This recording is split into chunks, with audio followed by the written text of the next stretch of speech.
ఆవిష్కరించి ఈ కార్యక్రమం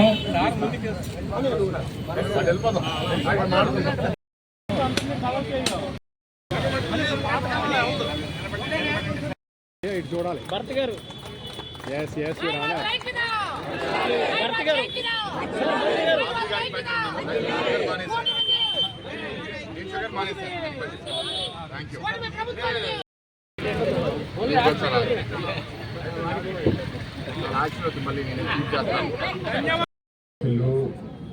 TDP legal cell, BJP legal cell, Janasena legal cell, senior advocates, మా తెలుగుదేశం పార్టీ, జనసేన, బీజేపీ నాయకులందరికీ నమస్కారం అండి.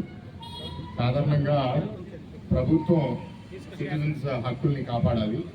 ఏదన్నా తేడా వస్తే లాయర్ల ద్వారా కోర్టుకెళ్ళాలి. దురదృష్టం ఏంటంటే గత 5 సంవత్సరాలు ప్రభుత్వం నుంచి జనాల్ని కాపాడడానికి లాయర్లు చాలా మంది పనిచేయాల్సిన పరిస్థితి వచ్చింది. చాలా బాధాకరం. ఎందుకంటే ఎప్పుడు లేని విధంగా వేల కేసులు ప్రభుత్వం మీద ప్రతి లెవెల్లో, డిస్ట్రిక్ట్ కోర్టు, హైకోర్టు, సుప్రీంకోర్టులో పోట్లాడటం, దాని మీద 100 కోట్లు రాష్ట్ర ప్రభుత్వం డబ్బులు వృధా చేయడం, ఎప్పుడు లేని విధంగా ఐఏఎస్ ఆఫీసర్లు, ఐపీఎస్ ఆఫీసర్ల మీద ముట్టిగాలు కొట్టడం అనేది మన రాష్ట్రానికి సిగ్గుచేటు. ఇప్పుడు అట్లాంటి ఒక వాతావరణం నుంచి మనం బయటకు వస్తున్నాం. ప్రత్యేకంగా ఏంటంటే పెట్టిన 5 సిగ్నేచర్లు ఒకటి ఈ ల్యాండ్ టైటిలింగ్ యాక్ట్ రద్దు చేయడంతో మనం ఈ పరిపాలన మొదలుపెట్టాం. కాబట్టి వాళ్ళ ఉద్దేశానికి అదొక నిదర్శనం. ఎంత డ్రెకోనియన్గా వాళ్ళు ఆలోచిస్తారు అంటే, ఆ టైటిలింగ్ ఆఫీసర్ కూడా గవర్నమెంట్ ఆఫీసర్ కాకుండా వాళ్ళు ఎవరిని నామినేట్ చేస్తే వాళ్ళని పెట్టుకోవచ్చు అంట. వాళ్ళు ఏం రాస్తే అదే సత్యం అంట. సివిల్ కోర్టు కూడా వెళ్ళడానికి హక్కు లేదంట. ఇలా రకరకాల ఇష్యూస్ ఉన్నాయంటే ఇవాళ లీగల్ ఫెటర్నిటీ అందరినీ రిక్వెస్ట్ చేసేది ఏంటి అంటే, ఈ హ్యాంగ్ ఓవర్ నుంచి మనందరం బయటకు వద్దాము, మళ్ళీ నార్మల్సీ రిస్టోర్ చేద్దాము. ప్రభుత్వం వరకు మేము కష్టపడి బాధ్యత తీసుకునేది ఏంటి అంటే, ప్రభుత్వం సహాయపడాలే తప్ప ప్రజల హక్కుల మీద వెళ్ళి పోరాటం చేయకూడదు. డిఫరెన్స్ ఆఫ్ ఒపీనియన్స్ అనేవి ఉంటాయి. సిటిజన్స్కి కోర్ట్స్, గవర్నమెంట్ మధ్యలో కోర్టు కేసులు ఉంటాయి, పోతాయని నేను అనట్లేదు. కానీ ప్రభుత్వం ఒక గుండాలాగా ప్రవర్తించడం అనేది చాలా వరకు ఇవాళ స్టేట్లో మనం ఎలిమినేట్ చేసేస్తాము. అండ్ పాత కేసులు కూడా మెల్లమెల్లగా అన్ని క్లియర్ చేసుకుంటే, ఎందుకంటే మా కార్యకర్తల మీదే వేల కేసులు విశాఖ పార్లమెంట్లోనే పెట్టడం జరిగింది. అవన్నీ కూడా అన్యాయంగా ఉన్నాయన్నీ రద్దు చేసి, ఎవరైతే ఈ 5 సంవత్సరాల్లో భూ కబ్జాల మీద, గంజాయి మీద, క్రైమ్ మీద, రకరకాల ఏరియాస్లో వాళ్ళు ప్రాఫిట్ అయ్యారు, ప్రజల్ని హింసించారు, ఆఫీసర్స్ కూడా కొందరు చట్టం వాళ్ళ చేతిలో తీసుకుని చాలా అన్యాయంగా ప్రవర్తించారు. వాళ్ళందరికీ త్రూ లా వాళ్ళ మీద యాక్షన్ అయితే ప్రభుత్వం తీసుకుంటుంది. ఇక్కడ గోండా ప్రభుత్వం కాదు, అందరినీ కూడా కోరేది, లాయర్ మిత్రులను కూడా కోరేది. మీరు కూడా చాలా మంది నాయకులతో టచ్లో ఉంటారు. ఎవరిని చట్టం వాళ్ళ చేతిలో తీసుకోమని రికమెండ్ చేయమాకండి. ఎందుకంటే టైం ఉంది, ఇంకా 5 సంవత్సరాలు ఉంది. మనం అంతా నష్టపరిహారం ఒక రోజులోనో ఒక వారంలో వాళ్ళకి తిరిగి ఇవ్వాల్సిన అవసరం లేదు. అందరూ దొరికారు, వాళ్ళు తప్పులు చేశారు, ఆ తప్పులకి వాళ్ళకి శిక్ష చట్టబద్ధంగా ఇప్పిద్దాం. ఇంకా లాయర్స్ని కోరేది ఏంటి అంటే, మళ్ళీ కోర్ట్స్ మీద ఏదైతే నమ్మకం ఉందో, ఎంతైనా సరే ప్రభుత్వం బలవంతంగా ఉండడం వల్ల చాలామందికి కోర్ట్స్ ఎంత ప్రయత్నించినా సరే వాళ్ళ ఫోర్స్ పెట్టి, ప్రెషర్ పెట్టి కొన్ని ఏరియాస్లో వర్డిక్ట్స్ కూడా ఇన్ఫ్లుయెన్స్ చేయడానికి ప్రయత్నం అయితే వాళ్ళు చేశారు. మన కోర్ట్ సిస్టమ్ నిలబడడం వల్లే ఎంతో కొంత ఇక్కడ మేము ప్రతిపక్షం బతకగలిగాం. దాన్ని ఇంకా మరింత బలపరిచి ఇక్కడ physical infrastructure, staff, judges appointments అందరూ మంచి వాళ్ళని పెట్టి విశాఖపట్నం ఒక చాలా మంచి సెంటర్గా అభివృద్ధి చేయాలనేది మా ఆలోచన. ఇవాళ ల్యాండ్ టైటిలింగ్ యాక్ట్ అనే ఐడియాతో ఇక్కడ మనం కలిసినా సరే మీ అందరితో మళ్ళీ ఇలాంటి ఒకేషన్స్ మళ్ళీ రావు. కాబట్టి మీ అందరికీ చెప్తున్నాను, మీ అందరికీ టచ్లో ఉంటాం. పొలిటికల్గా మా లీగల్ సెల్ లీడర్స్ కూడా ఉన్నారు. మీ అందరు టచ్లో ఉండండి, మీ ప్రాక్టీస్ని డెవలప్ చేసుకోండి, ఎథికల్గా పనిచేద్దాం అందరం. అండ్ సమాజంలో మంచి ఇంకా నిలబడుతుంది. మాకు ప్రజలు తీర్పు చూసిన తర్వాత సమాజంలో మంచి ఉందనే నమ్మకం బాగా బలపడింది. అలాగే మిమ్మల్ని చూసి లాయర్స్ కూడా మంచి వైపు పోట్లాడుతున్నారనే నమ్మకం కూడా గత 5 ఏళ్ళలో కొంత నశించిన కొన్ని వర్గాల వల్ల అది మళ్ళీ రీబిల్డ్ చేసుకున్నాము. Thank you very much.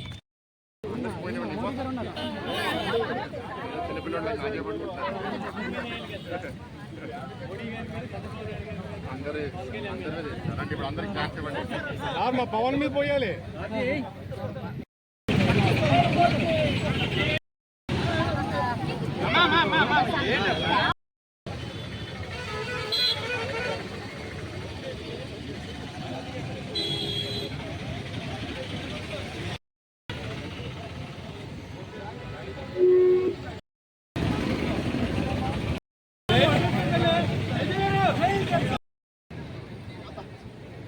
మాట్లాడుతున్నానండి.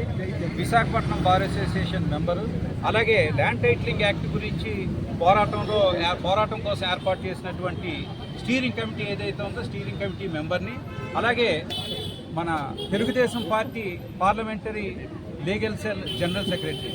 అయితే ఈరోజు న్యాయవాదులు ఈ ల్యాండ్ టైటిలింగ్ యాక్ట్ అనేటువంటి చట్టాన్ని తప్పని మొట్టమొదట గమనించి అది ప్రజలకి అర్థమయ్యే అవకాశం లేదు కాబట్టి ఇది ఎంత ఘోరమైనటువంటిది అనేటువంటిది, అలాగే ఈ ఆంధ్ర రాష్ట్రంలోని ఏ ఒక్క సెంటు భూమికి కూడా రక్షణ లేదనేటువంటి విషయాన్ని గమనించి ఇలాంటి రాజ్యాంగ వ్యతిరేకమైనటువంటి చట్టాన్ని రద్దు చేయాలని ఇండిపెండెంట్గా మొట్టమొదటిసారి స్వతంత్రంగా న్యాయవాదులందరూ కూడా పోరాటం జరిపారు.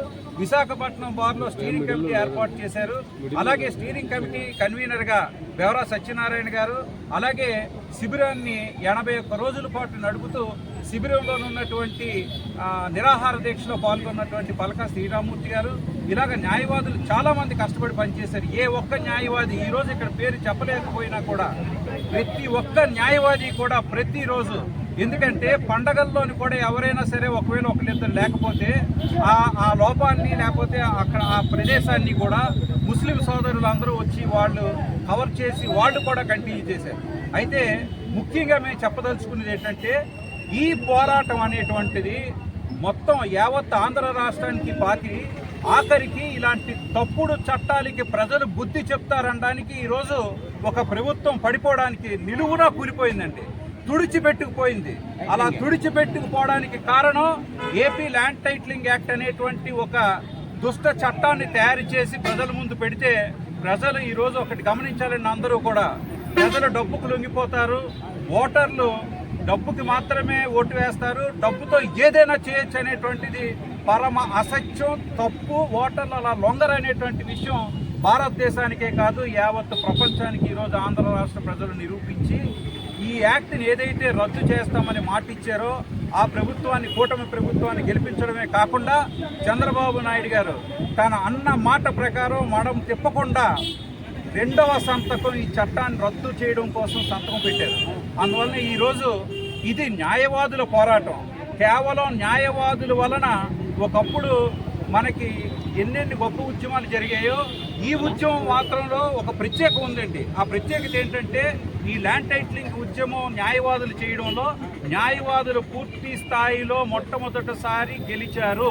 న్యాయవాదుల కారణంగా ల్యాండ్ టైటిలింగ్ యాక్ట్ అనేటువంటి ప్రతి వ్యక్తికి సంబంధం ఉంటుంది కాబట్టి మొత్తం ఒక పార్టీయే కూలిపోయి ఒక కొత్త పార్టీ ఏర్పడేంతలాగా న్యాయవాదుల తాలూకా కృషి పనిచేసింది. కాబట్టి న్యాయవాదుల తాలూకా శక్తి సామర్థ్యాన్ని గుర్తించండి, ఎప్పటికప్పుడు న్యాయ సలహాలు తీసుకోండి, సరైన చట్టాలు చేయండి అని తెలియజేస్తూ సెలవు తీసుకుంటున్నాను.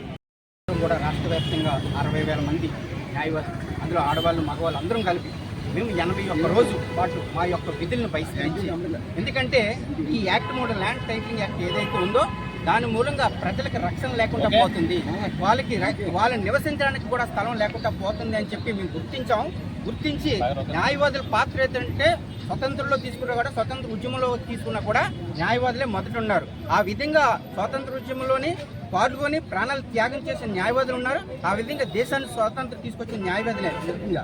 ఆ విధంగా ఈ చట్టం మూలంగా కూడా ల్యాండ్ టైటిలింగ్ యాక్ట్ మూలంగా కూడా ప్రజలకి చాలా నష్టం జరుగుతుందని గుర్తించాం. కాబట్టి మేమేం చేసామంటే ఈ ల్యాండ్ యాక్ట్ రద్దు చేయండి అని చెప్పేసి న్యాయవాదులు 81 రోజు పాటు 60,000 మంది న్యాయవాదులు మేము నిరాదీక్ష చేసాం. అయినా కానీ గత ప్రభుత్వం దాన్ని పట్టించుకోకుండా ముందుకెళ్లారు. దాని పర్యవసానమే ఈ రోజున వాళ్ళు గద్దె దిగవలసిన పరిస్థితి వచ్చింది. కావున ఇప్పుడున్న ప్రభుత్వాలు కూడా మేము రిక్వెస్ట్ చేసేది ఏంటంటే ప్రజా సంక్షేమానికి ఉపయోగపడే చట్టాలు ఏవైతే ఉన్నాయో అవే తీసుకురావాలి, అంతే తప్ప ప్రజా వ్యతిరేక చట్టాలు తీసుకొచ్చినట్టయితే గత ప్రభుత్వం లాగా మీకు కూడా వస్తుంది. మీరు అలా చేయరని నేను భావిస్తున్నాను. ముఖ్యంగా ముఖ్యమంత్రి చంద్రబాబు నాయుడు గారికి అలాగే పవన్ కళ్యాణ్ గారికి మేము ధన్యవాదాలు తెలియపరుస్తున్నాం. ఎందుకంటే ఈ చట్టాన్ని రద్దు చేస్తాను అని చెప్పేసి పవన్ కళ్యాణ్ గారు ముందే చెప్పారు మాకు. మేము ప్రభుత్వంలోకి వచ్చిన వెంటనే ఈ చట్టాన్ని రద్దు చేపిస్తాను అని చెప్పేసి పవన్ కళ్యాణ్ గారు చెప్పారు. దాని అనుగుణంగానే చంద్రబాబు నాయుడు గారు కూడా దీన్ని రద్దు చేశారు. ఆ విధంగా ప్రజలందరికీ కూడా న్యాయం జరిగే విధంగా వాళ్ళు వెళ్ళారు. కాబట్టి మా న్యాయవాదులు కూడా గుర్తించారు. న్యాయవాదులు ఎప్పుడు కూడా సమాజ వృద్ధి కోసం, సమాజ అభివృద్ధి కోసం, దేశ రక్షణ కోసమే పనిచేస్తారని చెప్పేసి నిరూపిస్తున్నాం. ఆ విధంగా ప్రజల కోసం న్యాయవాదులు ప్రాణత్యాగాలు చేయడానికి కూడా సిద్ధంగా ఉన్నాము. ఆనందోత్సవాల్లో భాగంగా తెలుగు తల్లి విగ్రహానికి పూలమాల వేశాము. అలాగే కేకు కూడా కట్ చేసుకున్నాము. ఈ విజయోత్సవాలన్నీ పవన్ కళ్యాణ్ గారు చొరవ, ఆయన తీసుకున్న హామీ, ఆయన మాట నిలబెట్టుకున్నారు. అలాగే ఆయన మాట విని చంద్రబాబు నాయుడు గారు సీఎం గారు కూడా రెండో సంతకం చేయడం వల్ల ఈరోజు మా అందరికీ ఇంత ఆనందంగా ఉంది. మేము చేసిన ధర్నాలేంటి, శిబిరాలేంటి, చాలా రకరకాల రూపాల్లో మేము నిరసన తెలియజేశాము. దీనికి మాకు చాలా సంతోషంగా ఉంది. ఎలక్ట్రానిక్ మీడియా వారందరికీ కూడా హృదయపూర్వక నమస్కారం.